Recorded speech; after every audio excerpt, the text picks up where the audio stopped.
BC వర్గాలు చీరల మీద నడిపించిన సందర్భాలు ఉన్నాయండి.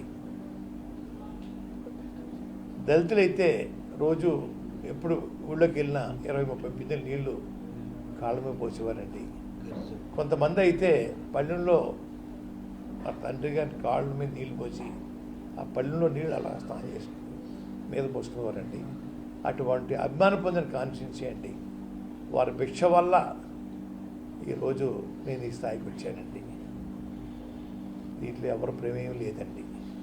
బీసీ వర్గాలు, దళిత వర్గాలు, మా కాపులో 5% ఉంటారండి.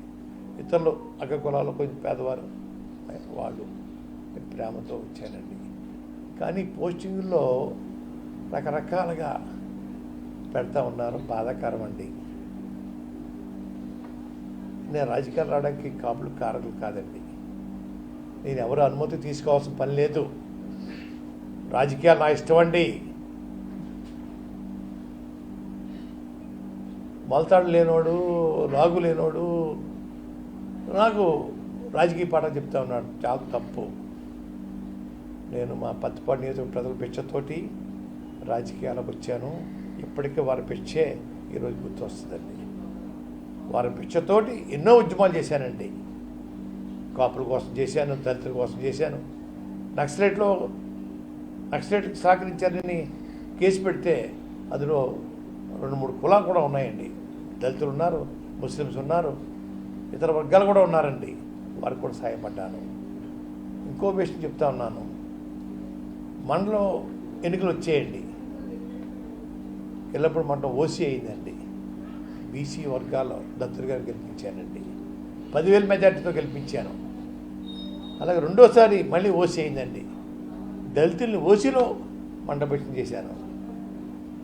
ఇంకొకసారి సర్పంచ్ పదవి ఓసీ వస్తే బీసీ వర్గాన్ని గెలిపించానండి. సెంట్రల్ బ్యాంక్ వచ్చేటప్పటికి బొడ్డు భాస్కరరావుకి మెట్లేశానికి పోటీ వస్తే భాస్కరరావు చేశాను. నేను నా వర్గాన్ని, నా మనుషులు కాపాడుకోవడం కోసం ఏదైనా చేస్తానండి.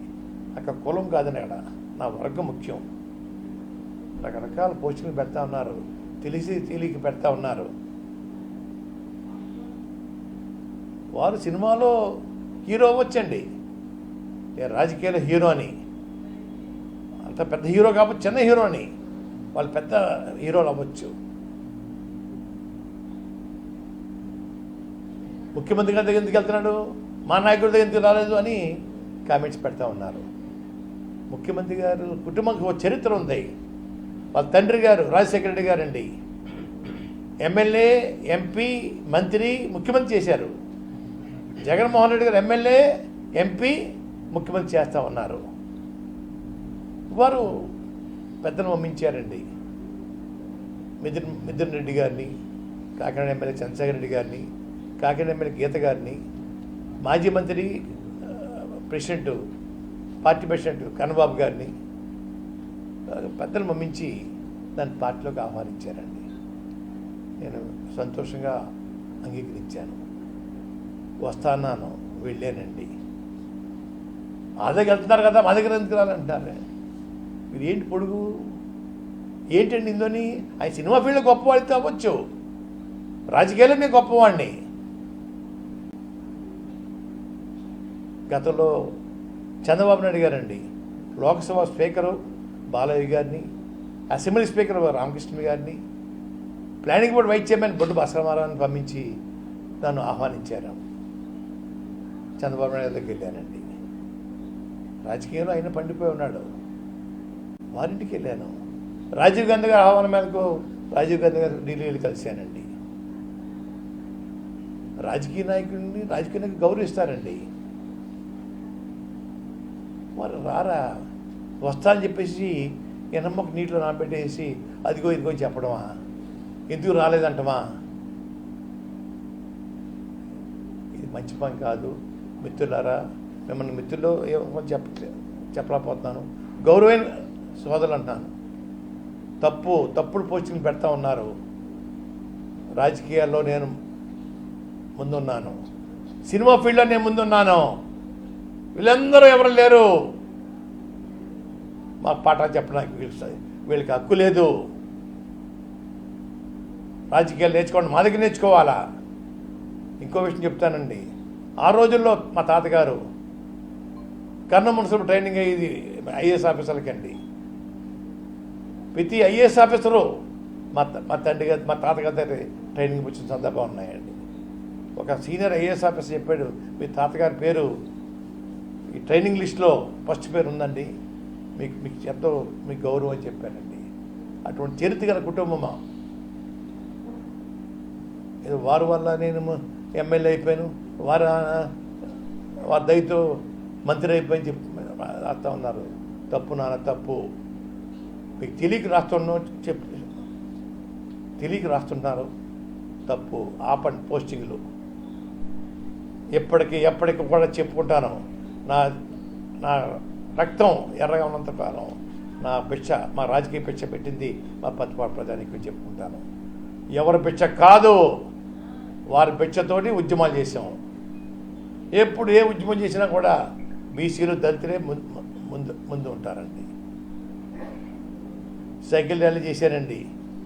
6,000 మంది సైకిల్ ర్యాలీలో 4,000 మంది బీసీలు దళితులండి, గిరిజనులు, ఇతర కులాలు. 2,000 మందే కాపులు ఉద్యమం ఏంటి, ఈ 4,000 మంది ఇతర కులాలు ఏంటి అని ఆశ్చర్యపోయేవారండి. నాకు ఎప్పుడు ప్రోత్సాహం వీళ్ళే. అయ్యా దయించి గౌరవ పెద్దలని కోరుకుంటున్నాను, తప్పుడు పోస్టింగ్ పెట్టకండి. మాకు మనోభావాలు ఉంటాయి. మీరు చెప్పిన ప్రకారం నేను రాజకీయం చేయాలా? ఎందుకు చేయాలా? చేయమని అడగడం మీకేం హక్కు ఉంది అడుగుతూ ఉన్నాను. దయించి ఆపండి.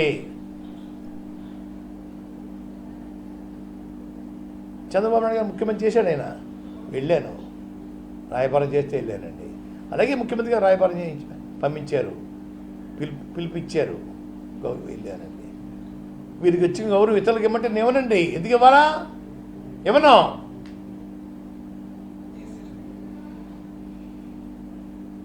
దయించి ఇటువంటి ప్రోత్సహించొద్దని ఆ పెద్దలకు నేను మీ ద్వారా కోరుకుంటా ఉన్నాను. చంద్రబాబు హయాంలో ఉద్యమం చేశారు, తర్వాత వైసీపీ హయాంలో ఎందుకు కాపుల కోసం ఉద్యమం చేయలేదు పవన్ కళ్యాణ్ మనం ప్రశ్నించారు. అయ్యా వారు 5 సంవత్సరాల్లో ఎక్కడున్నారో ముందు చెప్పమని చెప్పాలి సార్. నన్ను ప్రశ్నించే ముందు చంద్రబాబు నాయుడు గారి పాలనలో 5 years ఎక్కడున్నారు, ఏ మడుగులో దాక్కున్నారు, ఒకటి అండి. 2, నేను చేత కాదు, నేను ముసలోని అయిపోయాను, అది ఇంకోటి అయిపోయాను, వారు ఎందుకు చేయకూడదండి? చేసే హక్కు లేదా? ఎవరు వద్దని లేదే, వారు రోడ్డు మీద రావచ్చే. వారు రాకుండగా నన్ను ఎందుకు చేయలేదు నువ్వు ఆయన చెప్పడానికి? ఆయన ఎవరు? ఆయన సంబంధం ఏంటి? ఎప్పుడైనా ఈ ఉద్యమం గురించి ఎప్పుడైనా ఒక సానుభూతి ఉత్తరం రాశాడా? సానుభూతిగా ఎప్పుడన్నా వచ్చారా? కుటుంబాన్ని, మా కార్యకర్తల్ని, జాతిని అంతా అవమానించినప్పుడు, లాఠీలతో కొట్టినప్పుడు, బూటకాలతో అనిచేసినప్పుడు ఎప్పుడైనా మీరు బయటకు వచ్చారా? ఆ మడుగులో దాక్కుని వేళ మాట్లాడటం బాగోలేదండి. 5 సంవత్సరాలు ఎక్కడున్నారో చెప్పండి, అప్పుడు చెప్తాను నేను. లోకాన్ని తెలీదా 5 సంవత్సరాలు ఎక్కడున్నాడో ఏంటండి? నేను చెప్పాలా?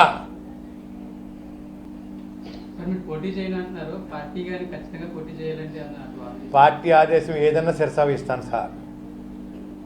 వారికి ఎటువంటి ఇబ్బంది కలగజేయకూడదు. ఆల్రెడీ క్యాండిడేట్స్ని వారు లిస్ట్ తయారు చేసుకున్నారు. నేను అందులో వారిని డిస్టర్బ్ చేయకూడదు పెట్టుకున్నానండి. వారు ఆదేశిస్తే ఏమైనా చేస్తాను. డిస్కషన్ రాలేదు. నేను ఎటువంటి కోరిక లేకుండా మీ సేవ జనకు వచ్చాయని చెప్పానండి. మిమ్మల్ని కానీ మీ హరిరామ జోగారు కానీ ఎవరో కూడా నన్ను ప్రశ్నించకూడదు అనేది మన పవన్ కళ్యాణ్ సభలోనే చెప్పారు. నేరుగా అంటే ఒక పెద్దలను అవమానించినట్టు కాదు, ఒక సామాజిక వర్గానికి చెందిన పెద్దలను అవమానించినట్టే కాదు, అంతమంది సాక్షిగా నన్ను ఎవరు ప్రశ్నించకూడదు, నేను చెప్పినట్టే వినాలి. పవన్ కళ్యాణ్ నన్ను ఎందుకు అడుగుతారు మీరు? నా సంబంధం ఏంటండి? ఆయనకి నాకు సంబంధం ఏంటి చెప్పండి. అసలు సినిమా ఫీల్డ్ పుట్టింది నేనని చెప్పాను ముందు, రాజకీయాల్లో నేను పుట్టానని చెప్పానండి. నేను కాక మొన్న పుట్టి నన్ను ప్రశ్నించడం ఏంటి? ఆ ప్రశ్న ఏం సమాధానం చెప్పాలండి? నేను చెప్పను. 2019 ముందు మీరు ఒక మాట అన్నారు, రాష్ట్రానికి చంద్రగ్రహణం పట్టిందా, గ్రహణం వీడాలని. 2019 ఎన్నికల తర్వాత గ్రహణం వీడిందా? మళ్ళీ ఇప్పుడు ఎలక్షన్ గ్రహణం పట్టడానికి రెడీ అవుతుంది, పట్టణిస్తారు గ్రహణం. గ్రహణం వీడింది కాబట్టి ఇంటికి వెళ్ళిపోయాడు సార్ చంద్రబాబు నాయుడు గారు.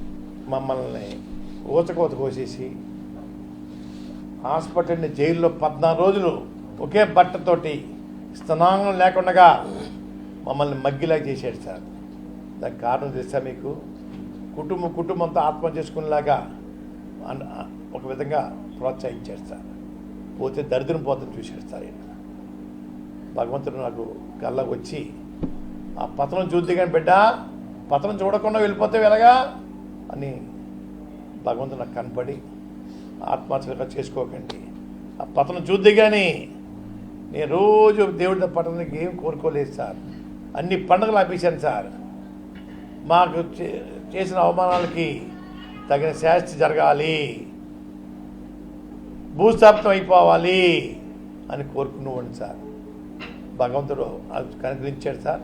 వెంటనే ఏదో చూసి తిరుపతి గుడికి వెళ్ళానండి, చెల్లెంగి వెంకటస్వామి గుడికి వెళ్ళాను, మా ఊళ్ళో అమ్మవారి గుడికి వెళ్ళాను, చెప్తున్నారు ఒక కాకతో గుడికి వెళ్ళి శివాలయంకి వెళ్ళి దండం పెట్టుకున్నాను సార్.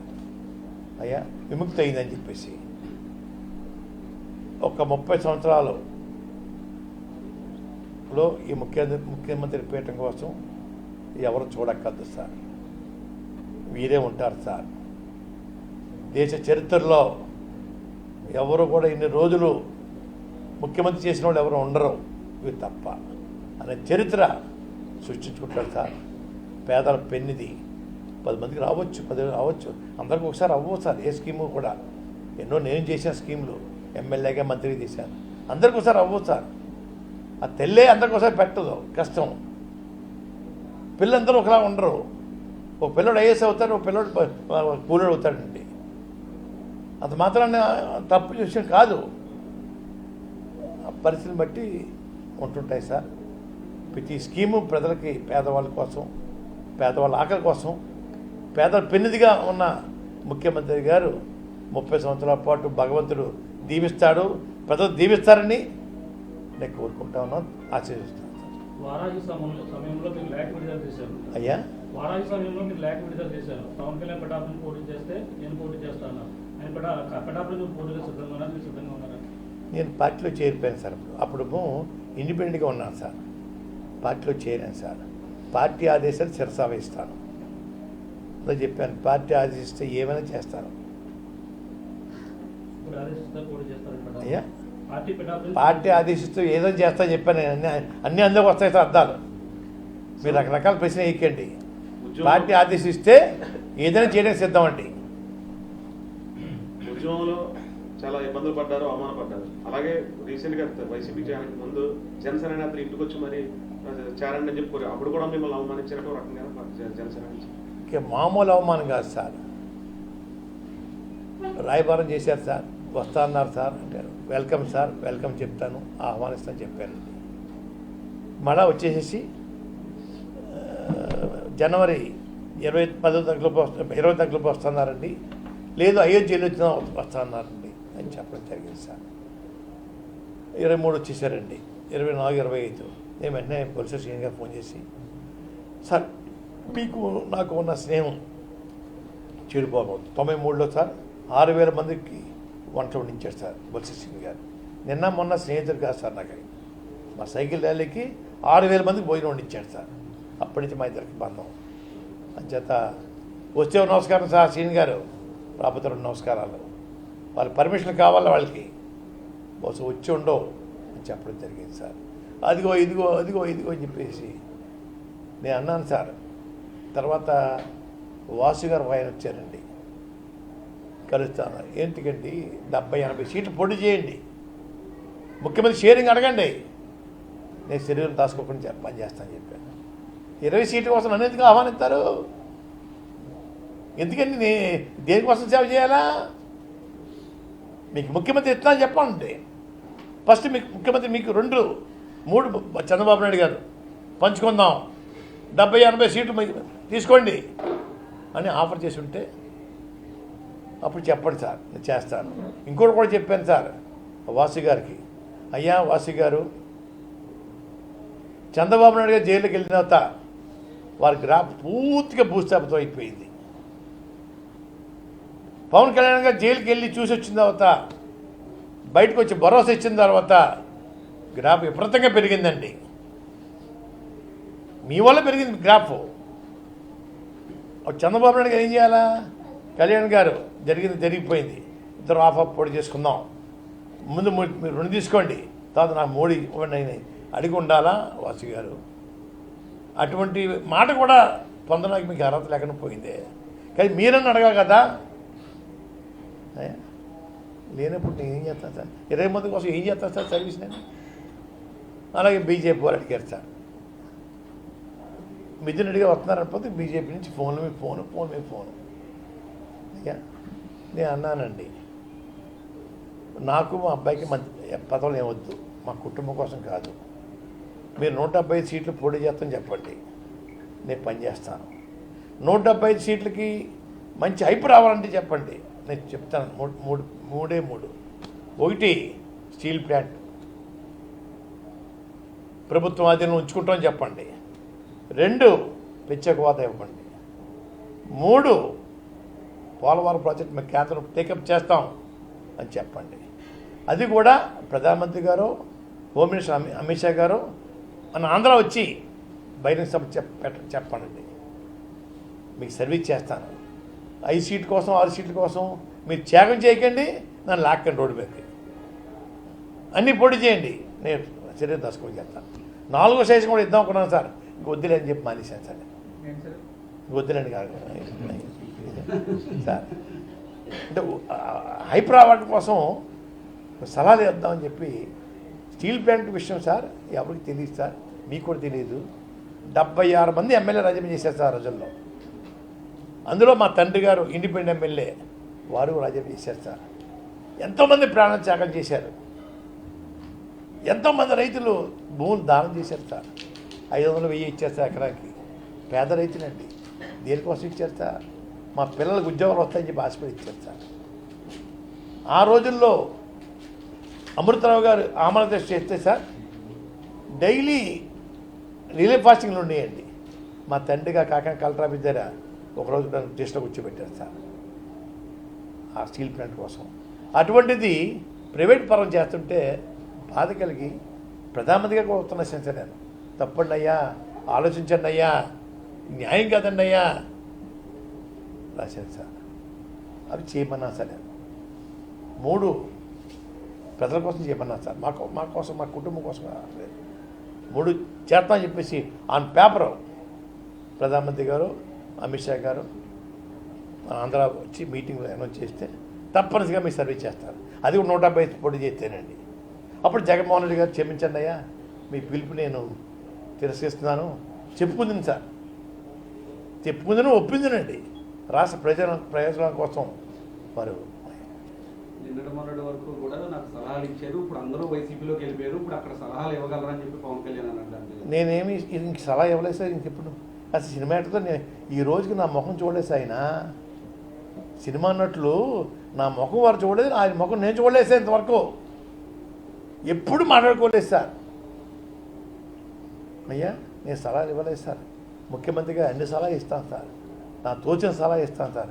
ప్రజల సంక్షేమం కోసం, అభివృద్ధి కోసం ఏమైనా ఇస్తాను సార్, చెప్తాను సార్. చెప్పి మంచి పరిపాలన అందించడం కోసం, అయ్యా రామరాజ్యం స్థాపించడం కోసం 30 సంవత్సరాలు వాళ్ళ సీట్లో ఉండేలాగా, 30 సంవత్సరాల పాటు ఈ ముఖ్యమంత్రి సీటు కోసం ఎవరు చూడకుండా ఉండేలాగా సలహాలు ఇవ్వాలనే ఆలోచనతో ఉన్నాను సార్. ఆలోచన ఉన్నాయి సార్, ఇస్తాను సార్. కాపు రిజర్వేషన్ అంశం ఏమన్నా ప్రస్తావించే అవకాశం ఏమన్నా? నేను ఏమీ కోరికలు లేకుండా వెళ్ళని చెప్పాను సార్ తమకి. నేను ఏమీ కోరికలు లేకుండా వెళ్ళని చెప్పాను సార్. ఏమీ కోరికలు లేకుండా వెళ్ళని చెప్పాను, అంతే. మీరు ఆ కోరుకోండి. తర్వాత మేనిఫెస్టో లేకపోతే ఏమైనా సలహాలు ఇచ్చే అవకాశం ఏమన్నా? చాలా సలహా ఇస్తాను సార్, చాలా ఇస్తాను. ఎన్ని ప్రొఫిట్ చెప్పలేం కదా, 2 ఇయర్లీ మీరు అడిగేస్తున్నారు. బీజేపీ పొత్తు తర్వాత 24 సీట్లలో మరో 3 సీట్లు బీజేపీకి పవన్ కళ్యాణ్ ఇచ్చాడు.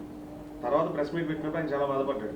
ఉన్న 3 సీట్లు కూడా నేనే ఇవ్వాల్సి వచ్చింది, అంటే ఉమ్మడి పొత్తులో భాగంగా ఎంత సాహసం చేసేస్తే నేను పార్టీ కోసం నేను సాహసం చేస్తే చాలా ఆయన బాధపడ్డాడు. అంటే ఆయన తప్పు చేసినట్టు ఒప్పుకున్నట్టు పవన్ కళ్యాణ్. మొత్తం చేసామని చెప్పండి ఇంకా బాగుంటుంది. మొత్తం చేసామని చెప్పండి బాబు ఇంకా బాగుంటుంది. సార్ ఒకటి చెప్తున్నాను సార్, సినిమా వాళ్ళని ఎన్టీ రామారావు నమ్మారు సార్ ప్రజలు. ఎన్టీ రామారావు నమ్మారండి. దేవుడు అనుకున్నారు సార్, కృష్ణుడు అనుకున్నారు సార్, రాముడు అనుకున్నారు సార్. వారు నమ్మారు. ఎవరిని రాష్ట్రంలో నమ్మలేదండి, నమ్మరు. తమిళనాడులో ఎంజి రామచంద్ర గారు దేవుడు సార్ ఆయన.